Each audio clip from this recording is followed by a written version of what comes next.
नमस्कार दोस्तों, चलिए बढ़ते हैं इस कहानी के अगले भाग की तरफ। सुषमा जी दीप और वीरेन को गुड नाइट कहकर अपने रूम में चली गईं। उन्हें खुश देखकर रणधीर जी पूछने लगे, क्या बात है, आज आप बड़ी खुश लग रही हैं सुषमा जी। ऐसा कौन सा खजाना हाथ लगा है आपके। सुषमा जी अपने बालों को बांधकर जोड़ा बनाते हुए बोली, खजाना ही समझ लीजिए। आप सुनेंगे तो आप भी खुशी से नाच उठेंगे।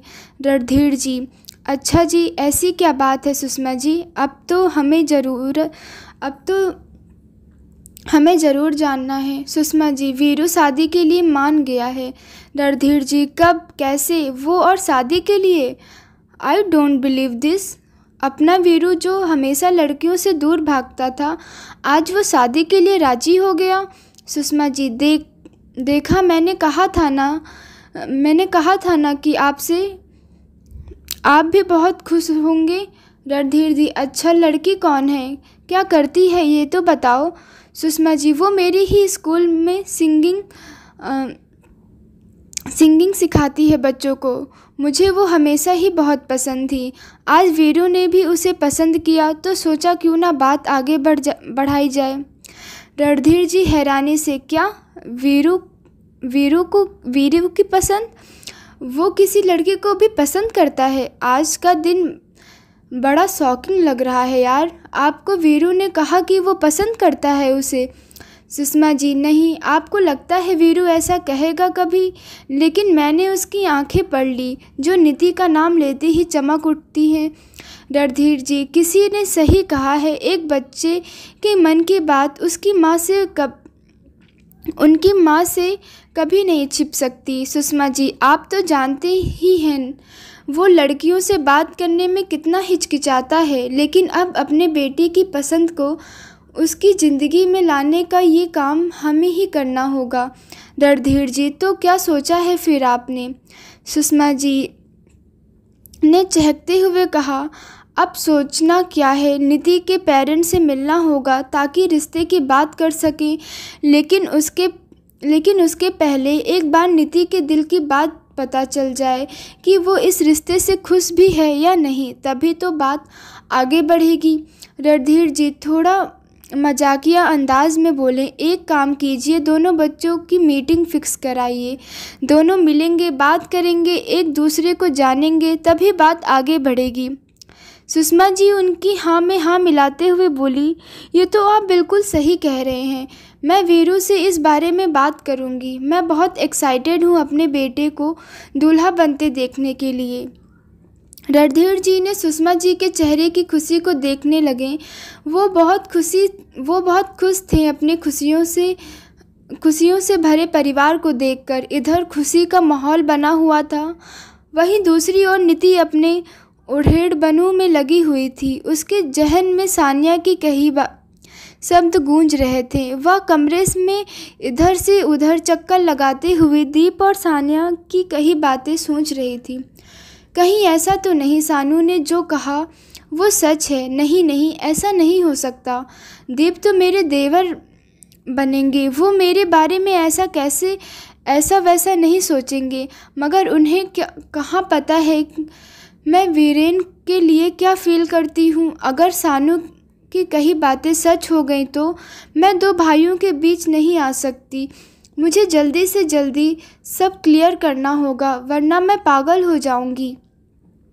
उसके कानों में सानिया की खर्राटे की आवाज़ पड़ी। वह सानिया को देखते हुए बोली, मेरी नींद उड़ाकर खुद कैसे घोड़े बेचकर सो रही है। न चाहते हुए भी वह सानिया के बराबर में लेट गई, लेकिन उसे नींद नहीं आ रही थी। सारी रात बस करवटें बदलने में निकल गई और सुबह उठकर वह अपने उसी रूटीन में लग गई। उसके बाद दोनों बहनें स्कूल के लिए निकल गईं। नीति जब क्लास में थी तो उसके फ़ोन रिंग करने लगा। उसने फ़ोन देखा तो सुषमा जी का कॉल देखकर चौंक गई। वह मन ही मन सोचने लगी कि अब ये मुझे क्यों कॉल कर रही हैं। वह क्लासरूम से बाहर आई और कॉल अटेंड किया। Niti, hello, good morning ma'am. Sushma ji, good noon miss Mehra. कैसे हो? नीति, मैं अच्छी हूँ मैम, आप कैसी हैं? सुषमा जी, मैं भी एकदम अच्छी हूँ। अच्छा मिस मेहरा, मुझे आपसे मिलना था, तो क्या हम मिल सकते हैं? नीति, अभी मैम? सुषमा जी, लंच पर मिलें? नीति, मैम अभी तो मैं स्कूल में हूँ, प्रिंसिपल सर हाफ डे भी नहीं देंगे। सुषमा जी, आप उनकी फ़िक्र मत कीजिए, उनसे मैं बात कर लूँगी। Niti, okay ma'am, thank you. Sushma ji, okay done, 1 बजे मिलते हैं लंच पर फूड प्लाज़ा में। नीति, ओके मैम, मैं पहुंच जाऊंगी। Sushma ji, great, C you dear. नीति ने बात कहकर कॉल कट कर दिया। सुषमा जी के यूं अचानक मिलने के विचार से नीति को बेचैनी बढ़ गई। उसके दिल में हजारों सवाल औंध गए, लेकिन जवाब तो वहां जाने पर ही मिलने वाला था। वह सीधे प्रिंसिपल सर के पास गई और उसने परमिशन ले ली। उसके बाद वह सानिया की क्लास में गई। नीति ने सानिया को इशारे में क्लास से बाहर बुलाया। सानिया दी, आप यहाँ? क्या हुआ? नीति, सानू, मुझे वीरेन की मॉम का कॉल आया, उन्होंने मुझे मिलने के लिए बुलाया है। सानिया, अचानक से कैसे? सब ठीक है नदी? नीति, ये तो वहाँ जाकर ही पता लगेगा। तो मुझे स्कूटी की चाबी दे, मैं जाती हूँ उनसे मिलने। सानिया, चाबी देती हूँ, लीजिए दी, और जो भी हो मुझे कॉल कर देना आप। नीति, हाँ ठीक है, तू मैनेज कर लेगी ना बिना स्कूटी के? सानिया, हाँ दी, मैं सब मैनेज कर लूँगी, आप जाइए और अपना ध्यान रखना। नीति उसे बाय कहकर वहाँ से निकल गई। वह समय से पहले 12:45 पर ही फूड प्लाज़ा पहुंच चुकी थी। वह स्कूटी पार करते हुए सोचने लगी कि टाइम से पहले ही पहुंच गई। पता नहीं उन्होंने मुझे क्यों बुलाया है यहाँ। वह यही सब सोचते हुए अंदर गई, लेकिन वहाँ पहुंचकर वह थोड़ी हैरान रह गई, क्योंकि वहाँ कोई और भी था।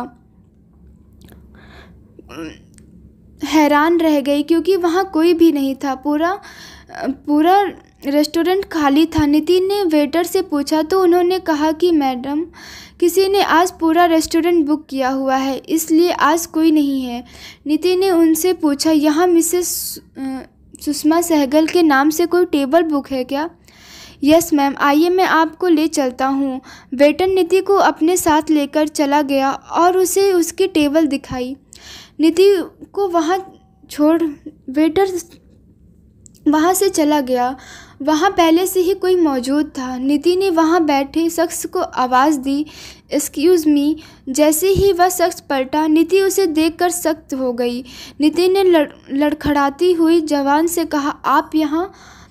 वह शख्स कोई और नहीं बल्कि वीरेन ही था। निति को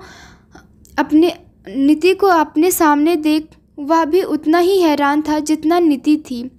वीरेन की नज़रें निति के कानों में चमकती छोटी छोटी बाली पर पड़ी। वह निति को बस देखता ही रह गया। चूड़ीदार सूट, फुलवारी दुपट्टा जो एक कंधे पर साइड में डाला हुआ था, चेहरे पर मेकअप के नाम पर काजल और लिपस्टिक लगाया हुआ था। इतनी सादगी में भी वह कहर बरस रही थी। निति भी वीरेन को एकटक देखती रही। वीरेन के हाथ में उसके फ़ोन वाइब्रेट हुआ, जिससे उसकी तंत्र भंग हुई। वह हड़बड़ी में अपनी कुर्सी से उठ और हैरान होते हुए बोला, तुम यहाँ कैसे? निति, वो एक्चुअली मुझे मिस सहगल ने यहाँ बुलाया था। वीरेन मुस्कुराते हुए, अच्छा मॉम ने? मैं उन्हीं का ही बेटा हूँ, वीरेन सहगल। निति, आपको कौन नहीं जानता सर, आपको किसी इंट्रो की क्या ज़रूरत, आपका तो काम ही आपकी पहचान है। वीरेन ने बदले में सिर झुकाकर उसे थैंक यू बोला। Viren, come Mrs Mehra, have your seat. Viren ने निति के लिए कुर्सी पीछे की और उसे बैठने को कहा। निति, आपको मेरा नाम कैसे पता? वीरेन, आपका काम ही आपकी पहचान है मिस मेहरा, आपको भी किसी इंट्रो की ज़रूरत नहीं है। निति, मेरा डायलॉग मुझे ही पर इस बात पर दोनों हंसने लगे। निधि ने वीरेन से पूछा कि आप यहाँ कैसे? आपकी मॉम नहीं आई? वीरेन ने भी ना समझी में जवाब देते हुए कहा, मुझे भी मॉम का कॉल आया था और बोला था कि 12:30 बजे वहाँ पहुँचने के लिए। यहाँ आके देखा और तब से देख रही हूँ मॉम अभी तक आई ही नहीं। तुम यहाँ कैसे? मॉम ने तुम्हें यहाँ बुलाया है क्या? पता नहीं, मुझे भी कॉल आया था उनका और 1 बजे यहाँ पहुँचने को कहा। आती होंगी शायद, मैं वेट करती हूँ उनका, कहकर निधि आराम से अपनी सीट पर बैठ गई। वीरेन ने उसे कॉफ़ी के लिए पूछा लेकिन निधि ने मना कर दिया। दोनों के बीच अब गहरी शांति पसरी हुई थी। उन्हें समझ ही नहीं आ रहा था कि क्या बात करें।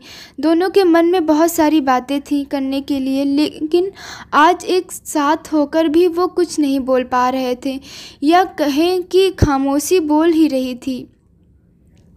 दोनों एक दूसरे को चुपके से देखते और जैसे ही नज़रें टकराती तो तुरंत नज़रें हटाकर इधर उधर देखने लग जाते। आधा घंटा बीत गया लेकिन सुषमा जी अभी तक नहीं आई।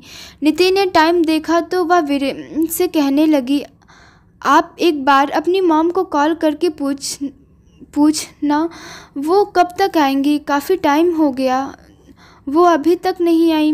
वीरेन ठीक है कहकर अपनी सीट से उठकर दूसरी तरफ आ गया और सुषमा जी को कॉल कर दिया।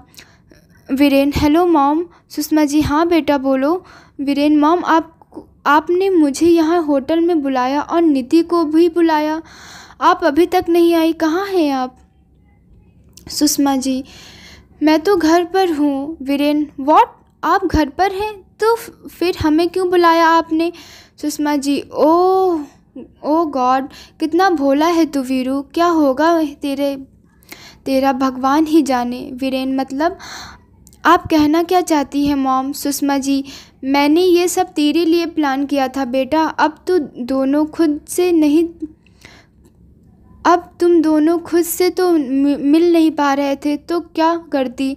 बुला लिया मैंने उसे और देख, मैंने पूरे रेस्टोरेंट बुक किया हुआ है, कोई भी नहीं है, ताकि तू आराम से निधि से बात कर सके। वीरेन, तो आपने मुझे पहले क्यों नहीं बताया मॉम? हम लोग कब से आपका वेट कर रहे हैं। सुषमा जी, हे भगवान, मतलब तूने अभी तक उससे कोई बात नहीं की? मेरा पूरा प्लान चौपट मत कर वीरू। सुन वीरू, आज अगर तू उससे बिना अपने दिल की बात कहे आया ना तो खैर नहीं तेरी। वीरेन, मॉम गुस्सा तो मत कीजिए, मैं कोशिश करता हूँ। सुषमा जी, ओके। और सुन वीरेन जी, मॉम। सुषमा जी, मेरे भोले भंडारी, उसे प्लीज़ अब ये मत कहना कि मैंने तुम्हें मिलने के लिए ये सब प्लान किया है। वो पूछे तो कह देना कि मॉम ट्रैफिक में फंस चुकी हैं, ओके? वीरेन, ठीक है mom, thank you so much, love you. Sushma ji, love you too बेटा। अब निधि के साथ टाइम स्पेंड कर। वीरेन ने ओके मॉम कह के कॉल कट कर दिया और वापस निधि के पास जाकर बैठ गया। निधि वीरेन से पूछने लगी कि क्या कहा मैम ने, कब तक आएंगी वो? वीरेन ने सुषमा जी की कही बातें दोहरा दी कि मॉम ट्रैफिक में फंसी हैं, ट्रैफिक क्लियर होते ही वह आ जाएंगी। निधि ओके कहकर फिर से चुप होकर बैठ गई। निधि हाथ में फ़ोन घुमाते हुए सोचने लगी, क्या बात करनी होगी मिसेस सहगल को मुझसे, जिसके लिए उन्होंने वीरेन को भी यहाँ बुला लिया। कहीं सीनू की कही बातें तो सच नहीं, कहीं सच में दीप का तो कोई मैटर तो नहीं और इसलिए वो मुझे मिलना चाहती हूँ। गॉड प्लीज़ ऐसा कुछ मत होने देना। मैं दीप से कैसे? नहीं, ऐसा नहीं हो सकता। पर अगर ये बात सच हुई तो? निधि अपने दिल के हाथों मजबूर अंतर्ध्यान में फंसी हुई थी और वीरेन उसे बिना पलके झपकाए देख रहा था। सोचते सोचते अचानक निधि की नज़र वीरेन पर पड़ी, जो न जाने कब से उसे ही देख रहा था और उसके चेहरे पर एक प्यारी सी मुस्कान भी थी। निधि वीरेन को इस तरह देखने पर सकुचा गई। वह धीमे से आवाज़ में बोली, आप मुझे ऐसे क्यों देख रहे हैं? वीरेन ने उसके बातों का कोई जवाब नहीं दिया और देता भी तो कैसे। नीति को देखने में जो मगन था, नीति ने उसके चेहरे के सामने चुटकी बजाते हुए कहा, डॉक्टर वीरेन, कहाँ खो गए आप? वीरेन ने तुरंत हिचकिचाते हुए अपनी नज़रें उससे हटा ली और सॉरी सॉरी बोलने लगा। नीति ने इट्स ओके कहकर फिर से टाइम देखा और कहने लगी, सर आई थिंक मुझे अब चलना चाहिए। मैम को आने में शायद काफ़ी देर लग सकती है। अगर वो आए तो प्लीज़ आप उन्हें मेरी तरफ से सॉरी बोल दीजिए।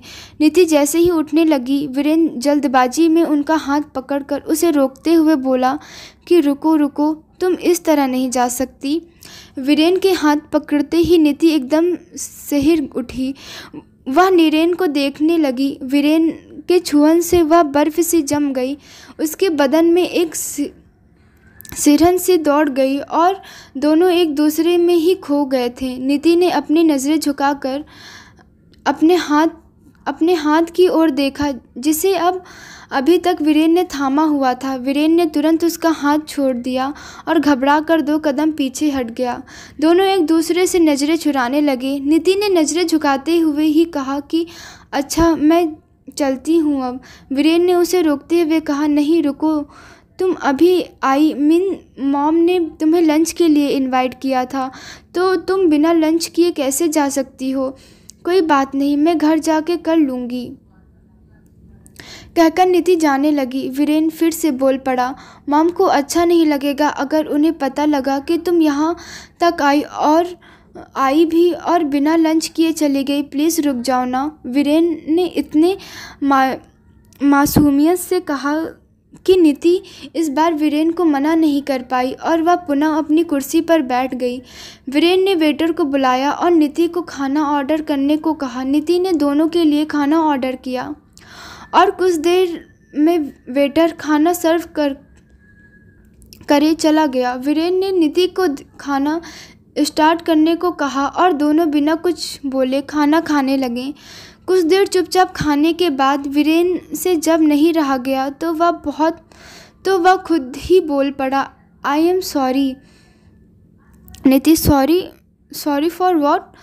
वीरेन, मैंने अभी तुम्हारा हाथ पकड़ लिया, उसके लिए सॉरी। नीति, इट्स ओके सर। वीरेन, एक रिक्वेस्ट करूं मैं तुमसे? नीति, जी कहिए। वीरेन, तुम प्लीज़ मुझे ये सर कहना बंद करो यार, बहुत ऑकवर्ड साउंड कर रहा है। नीति, वो एक्चुअली में। वीरेन उसकी बात बीच में काटते हुए, मैं वो कुछ नहीं, तुम अब से मुझे सर नहीं केवल वीरेन बोलोगी। नीति, okay Viren. Viren, that's better. वैसे तुम सिंगिंग बड़ी कमाल की करती हो। जितनी प्यारी तुम हो उससे प्यारी तुम्हारी आवाज़। नीति शर्माते हुए, thank you Viren, my pleasure. दोस्त बनोगी मेरी? डरते हुए नीति वीरेन को देखती रह गई। उसने सोचा भी नहीं था कि वीरेन उसे फ्रेंडशिप ऑफ़र करेगा। उसके लिए तो यह गोल्डन चांस था। नीति ने आओ देखा न ताओ, वह तुरंत हाथ बढ़ाते हुए कह दिया, दोस्त। नीति की दोस्ती अपनाने से वीरेन का दिल तो जैसे गार्डनर हो गया। उसने नीति का हाथ पकड़ते हुए कहा, दोस्त, और दोनों मुस्कुराते हुए खाना खाने लगे। वीरेन, अच्छा एक बात पूछूं मैं तुमसे? नीति, हाँ पूछिए। वीरेन, तुम खुद सिंगर क्यों नहीं बन गई? नीति वीरेन की इस सवाल पर थोड़ा उदास हो गई और उसके हाथ में चम्मच प्लेट में छूट गया। वह बात टालते हुए बोली, बस ऐसे ही, कभी सोचा नहीं इस बारे में। वीरेन नीति की आंखों में छाई उदासी को देख समझ गया कि वह झूठ बोल रही है। वीरेन नीति से कहने लगा, दोस्त कहाँ है? अभी तुमने और दोस्ती का एक उसूल होता है कि दोस्त से बातें नहीं करते। नीति, मैं कहाँ कुछ छिपा रही हूँ, सच में और कोई बात नहीं है। वीरेन फिर से झूठ। नीति ने नज़रें उठाई, वीरेन को देखा तो अभी भी उसके सही जवाब का इंतज़ार कर रहा था। नीति की आंखें नम होने लगी। वीरेन उसके आंसू देख ना ले, यही सोचकर उसने जल्दी से अपने आंखों के भीगे कोर साफ कर लिया, लेकिन वीरेन ने उसकी भीगे पलकें देख ली और नीति के चेहरे पर दर्द के भाव देख उसका दिल जोर से धड़कने लगा। वीरेन ने नीति के हाथ पर हाथ रखते हुए कहा, तुम क्या छिपा रही हो? या तो मैं नहीं जानता, लेकिन एक बात कहना चाहूँगा। मैं लाइफ में हरदम तुम्हारा साथ देना चाहता हूँ और दूंगा भी। एक कदम तुम अपने सपनों की तरफ बढ़ाना, 4 कदम मैं तुम्हें आगे लेकर जाऊँगा। I promise. नीति उम्मीद भरी निगाहों से वीरेन को देखने लगी और आंखों ही आंखों में उसे बताने लगी। उसकी आंखों में खुशी और दर्द के आंसू छलक पड़े। वह खामोशी से वीरेन की निगाहों में झांकने लगी और उसकी आंखों के जरिए उसके दिल की बात जानने की कोशिश करने लगी। दोनों एक दूसरे की आंखों में डूबे हुए थे। लब कुछ कह नहीं पाए और आंखें कुछ छिपा नहीं पाई। देखकर दर्द उसका बढ़ती धड़कनें मेरी थम नहीं पाई। नीति ने अपनी आंखों को एकदम टाइट बंद किया और अपने आंसुओं को घूंट पी गई। वीरेन उसकी ये हरकत देख रहा था कि कैसे वो अपने दर्द को अपने भीतर समेट रही है। वीरेन ने उससे पूछा, नीति आर यू ओके? नीति ने हाँ में सर हिलाते हुए अपना जवाब दे दिया।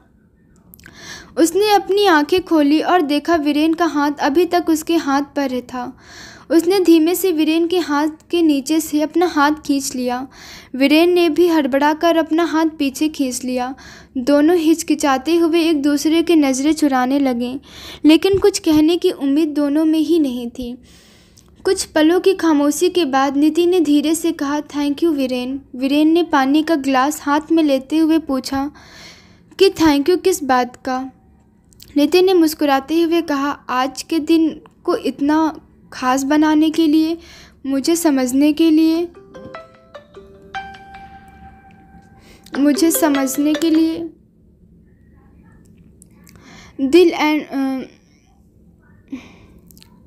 समझने के लिए एंड मोस्ट इम्पॉर्टेंट मुझे अपना दोस्त बनाने के लिए। Thank you so much for everything. Viren ने पानी घटकते हुए कहा, दोस्त भी कह रही हो और थैंक यू भी? दोस्ती का एक उसूल होता है madam, no sorry no thank you. Niti Viren की बात काटते हुए बीच में टपक से बोल पड़ी। फिर दोनों हंसने लगे। तभी नीति का फ़ोन बजने लगा। उसने देखा सान्या का कॉल है और काफ़ी सारे मैसेज भी आए हुए हैं। वह अपने सर पर हाथ मारते हुए हड़बड़ाने लगी। ओ गॉड मैं तो भूल ही गई। सानू ने कहा था कॉल करने के लिए और मैं वीरेन के चक्कर में भूल ही गई। परेशान हो रही होगी वो। मैं कॉल करती हूँ उसे। नहीं, कॉल करते ही उसका टेप रिकॉर्डर चालू हो जाएगा। एक काम करती हूँ, मैसेज कर देती हूँ, मिलकर ही उसे सब कुछ बताऊँगी। खुश हो जाएगी आज वो भी। नीति कभी हंसती तो कभी मुंह बनाती और उसने एक मैसेज सान्या को भेज दिया। वीरेन उसे देखते हुए बोला, तुम्हें भी अकेले बड़बड़ाने की बीमारी है क्या? नीति को वीरेन का यह सवाल बहुत अटपटा लगा और उसने असहज से अपना फ़ोन वापस रख दिया और बोली, और कैसे हैं ये बड़बड़ाने की आदत? वीरेन, मॉम का भी यही हाल है। मोस्टली किचन में खड़ी होकर वो खुद से ही बातें करती रहती हैं काम के साथ। नीति हंसते हुए, सीरियसली? लगता तो नहीं है मैम इतना बोलती होंगी। वीरेन, अरे बस मत पूछो। जब हम सब साथ होते हैं तब देखना कौन कितना बोलता है, और दीप तो सबसे ज़्यादा। नीति, दीप से तो मैं 2 बार मिल चुकी हूँ और बाय गॉड दोनों बार जो घमासान हुआ है। आपके भाई से ज़्यादा तो मेरी सानू बोलती है। दोनों बार बेचारी की बोलती बंद कर देती है उसने। हाँ वीरेन, यार राइट।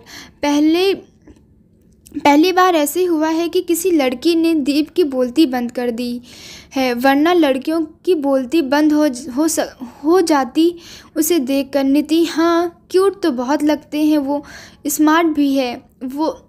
तो काफ़ी भी लड़की फ्लैट भी हो जाती होंगी उस पर। वीरेन: कोई भी? नीति: हाँ, कोई भी लड़की।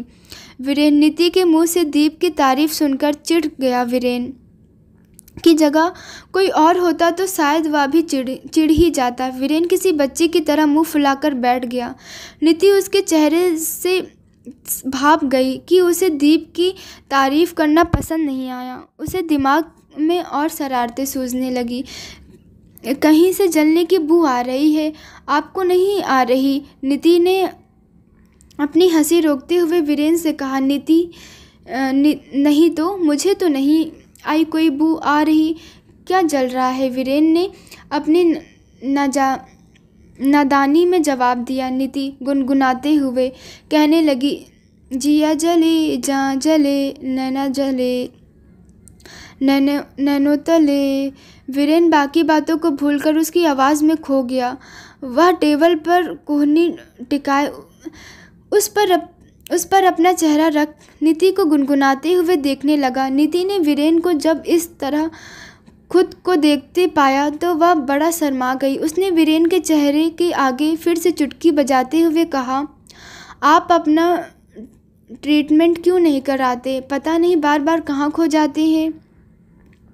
वीरेन ने उसे बिना पलके झपकाए देखते हुए धीरे से जवाब दिया, मेरी तो बीमारी भी तुम हो और दवा भी तुम हो। वीरेन की बातों से नीति के दिल में कुछ हलचल सी होने लगी। उसे ऐसा लगा मानो वीरेन के इन शब्दों में उसे अपना प्यार मिल गया। नीति वीरेन की आंखों में झांकते हुए उसकी बात का मतलब समझने की कोशिश करने लगी। नीति अपने कसमकस में थी कि अभी वेटर वहां आया और उसके सामने बिल रखकर बोला, सर पेमेंट। उसकी आवाज़ से दोनों होश में आए। वीरेन वेटर को पेमेंट करने लगा और नीति ने घड़ी में टाइम देखा। वह वीरेन से कहने लगी, आई थिंक काफ़ी टाइम हो गया है, हमें चलना चाहिए अभी।